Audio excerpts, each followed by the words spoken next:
Di video kali ini kita akan membahas satu karakter baru yang dianggap remeh oleh banyak orang karena kesalahan dari terjemahan. Satu karakter baru yang menggembarkan dunia One Piece. Dia adalah Saint Vigeland Garling yang kembali membuka misteri lama. Dan lagi-lagi muncul sosok yang ternyata ada hubungannya dengan insiden terbesar yang pernah ada, yaitu insiden God Valley.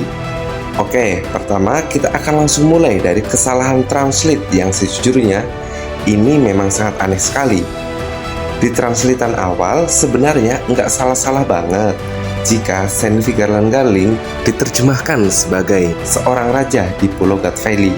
Tetapi pengertiannya saja yang akhirnya akan memunculkan hal yang cukup berbeda, di mana menurut Sandman yang memang orang Jepang langsung, dia bisa membedakan secara akurat terkait kanji-kanji dari bahasa Jepang sana, dan dikatakan pengertian terkait ruler atau penguasa di God Valley memang benar, tetapi lebih tepatnya dapat diartikan sebagai superhero atau champion dari insiden God Valley.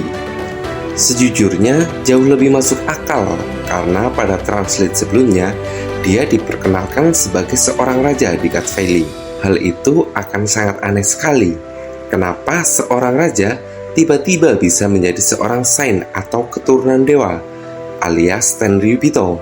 Padahal Tenryubito itu hanya ada 19 keluarga tanpa keluarga Nefertari. Tentu saja dari penamaan Saint Vigeland Garling jelas jika dia memang termasuk ke 19 negara pendiri pemerintah dunia. Nah, jika dia adalah seorang raja yang berarti kesan awalnya dia diangkat menjadi Tenryubito, dan hal itu sangat tidak relevan dengan fakta yang ada. Akan jauh lebih masuk akal apabila Saint Vigeland Garling memang diutus sebagai ruler atau penguasa di daratan God Valley.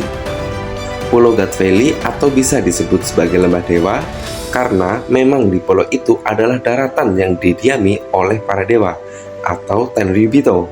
Serta kenapa dia bisa dipilih sebagai penguasa di sana?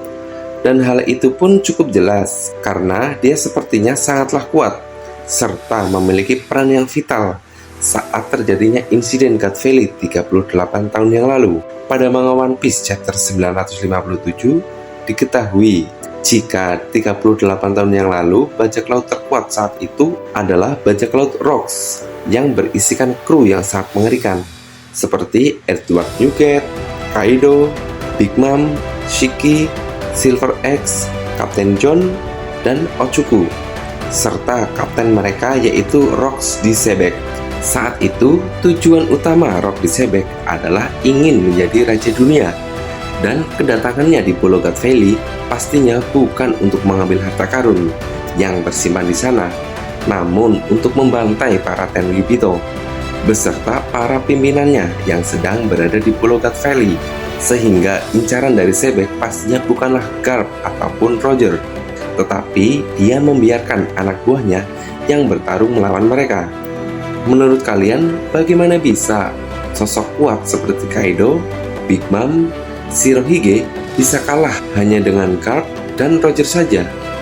Bahkan Kinji Shinoshiki harus dilawan oleh Garp dan Sengoku saat dia memaksa masuk ke markas angkatan laut.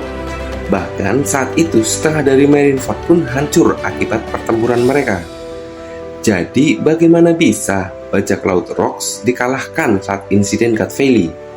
Sepertinya saat insiden tersebut Garp sempat bertarung secara intens dengan Big Mom, di mana terdapat banyak fakta menarik yang mengarah ke sana. Saat di Pulau Manusia Ikan, ketika Luffy menelpon Big Mom, kemudian Big Mom menyebut Luffy dengan sebutan cucunya Garp, dan Big Mom juga sempat menyebut kalau Garp adalah sebagai sosok monster. Melihat Big Mom yang begitu mengenal Garp, itu artinya di antara Big Mom dan Mangi di Garp pernah terjadi benturan satu sama lain. Kemudian Kaido, saat Luffy berhasil mendaratkan serangan Red Rocks pada Kaido, dia membayangkan orang-orang kuat yang dahulu pernah memiliki hubungan dengannya. Terlihat jelas ada sosok Sebek, Roger, Sang, Shirohige, dan Kosuke Oden. Namun di sana tidak ada sosok Monkey D. Garp. Itu artinya ketika di God Valley, Kaido tidak bentrok dengan Garp, melainkan dengan sosok Goldie Roger. Kemudian orang-orang kuat lainnya seperti Kenji Shinoshiki, Silver X, Kapten John, dan Ochuku dilawan oleh bajak laut Roger seperti Silver Rayleigh, Suku Bergaban, serta kru Roger yang lainnya. Kemudian Shirohige dan Rocks sepertinya bertarung melawan Garling. Ingatkah kalian dengan kata-kata dari Shirohige saat ia bertemu dengan Sang? Luka ini selalu berdenyut setiap kali aku melihatmu. Jika yang dimaksud sebagai orang itu adalah Roger, untuk apa Shirohige menyebutnya dengan nama orang itu? Padahal mereka berdua kenal dengan baik. Sehingga kemungkinan besar maksud dari orang itu yang disebutkan oleh Shirohige adalah sosok Garling Vigerland yang wajahnya mirip dengan Sang. Selanjutnya Rock di Sebek yang bertarung melawan Garling. Seperti apa yang menjadi tujuan Sebek? Yaitu untuk menjadi raja dunia. Demi mencapai tujuannya, Sebek harus mengalahkan Saint Garling yang menjadi penguasa saat itu di Pulau God Valley. Namun, apakah pada pertempuran tersebut Rock di Sebek benar-benar telah dikalahkan Garling? Masih minim sekali informasi yang kita ketahui. Tapi kita bisa menarik kesimpulan dari pengenalan Garling Vigerland pada manga One Piece chapter 1086. Saint Garling Vigerland dikenalkan sebagai champion atau pemenang di insiden God Valley. Maka bisa saja Rock di Sebek memang dikalahkan oleh Garling. Itulah mengapa Garling diangkat menjadi komandan tertinggi dari Ksatria Suci, karena kekuatannya yang memang luar biasa. Setelah kekalahan Sebek, dikatakan jika Pulau God Valley menghilang tanpa sisa. Jika dilihat dari One Piece Magazine volume 4, saat Roger melarikan diri dari God Valley setelah urusannya selesai di sana. Di saat itulah God Valley menghilang beberapa waktu.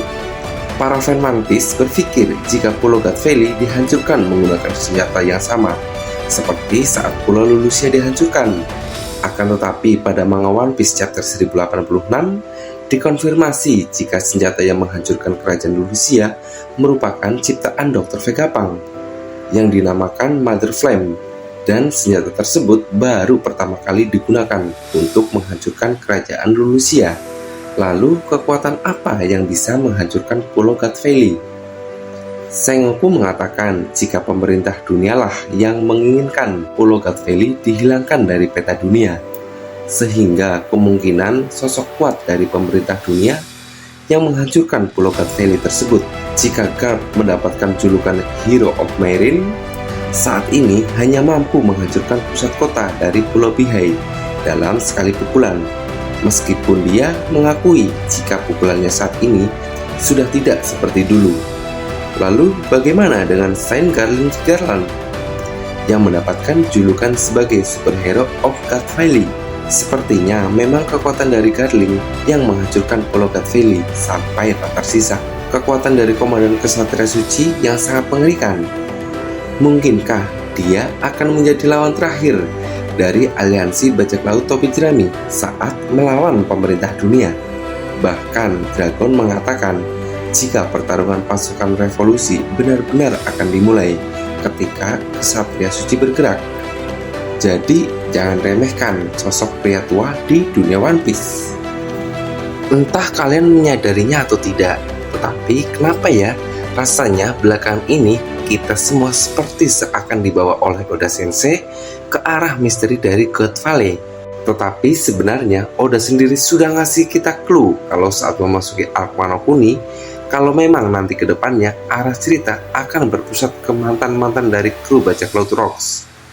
Hal ini bisa kita lihat di chapter 1049 ketika Kaido berbicara dengan Kurozumi Higurashi, yang mana Kaido sendiri berkata kalau kedepannya segala sesuatu akan berpusat ke mantan kru bajak laut Rocks. Apakah memang benar kalau kedepannya segala sesuatu semakin berfokus pada mantan bajak laut Rocks, sehingga insiden hingga saat ini masih menjadi misteri? Kayaknya tinggal menunggu waktu aja sampai semuanya menjadi jelas dan sangat clear. Ya, terlepas benar atau tidaknya, tapi emang rasanya belakangan ini orang-orang yang terhubung dengan insiden tersebut sedang menjadi fokus dari cerita One Piece. Oke, mungkin itu aja yang bisa kita bahas dalam video kali ini. Sampai ketemu di video selanjutnya. Bye-bye.